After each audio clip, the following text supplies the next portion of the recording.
Shalom à tous dans le Seigneur. 1 Thessaloniciens 5, le verset 24. Il dit, celui qui vous a appelé est fidèle et c'est lui qui le fera. Bien-aimé, c'est Dieu qui t'a appelé. Le jour que tu as donné ta vie à Christ, Jésus dit, personne ne vient à lui si le Père ne l'attire. Tu as été attiré à Christ. Et lui qui t'a attiré à lui là, il t'a appelé, c'est pour un but. Et pour ce but, il dit que lui qui t'a appelé, il est fidèle et c'est lui qui le fera. Jésus ne va pas le faire tant que tu croises les bras. Jésus le fera lorsque toi-même, tu vas te lever.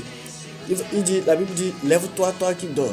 Tu dois te lever dans la prière. Tu dois te lever dans l'obéissance de la parole de Dieu. Tant tu as ta part à faire, Dieu a sa part à faire pour l'accomplissement de ses desseins dans ta vie. Ce n'est pas parce que Dieu t'a appelé, ce n'est pas parce que Dieu a appelé David, que si David ne se dispose pas, que Dieu va l'utiliser. Non. Dieu a appelé Saül. Mais à cause de la désobéissance de Saül, la Bible dit, Dieu a rejeté Saül. Mon ami, Dieu t'a appelé même. Tu es le responsable de la manifestation du plan de Dieu dans ta vie. Pour que le plan de Dieu s'accomplisse dans ta vie, je t'en prie, paye ce prix-là, demeure dans la parole de Dieu. Cherche à savoir quelle est la volonté de Dieu pour ta vie. La Bible dit, ne vous conformez pas au siècle présent, mais soyez transformés par le renouvellement de l'intelligence, afin de savoir quelle est la volonté de Dieu, ce qui est bon, agréable, parfait. Il faut que tu renouvelles ta mentalité par la parole. Demeure dans la parole. Nourris, c'est-à-dire remplis ta pensée de la volonté de Dieu.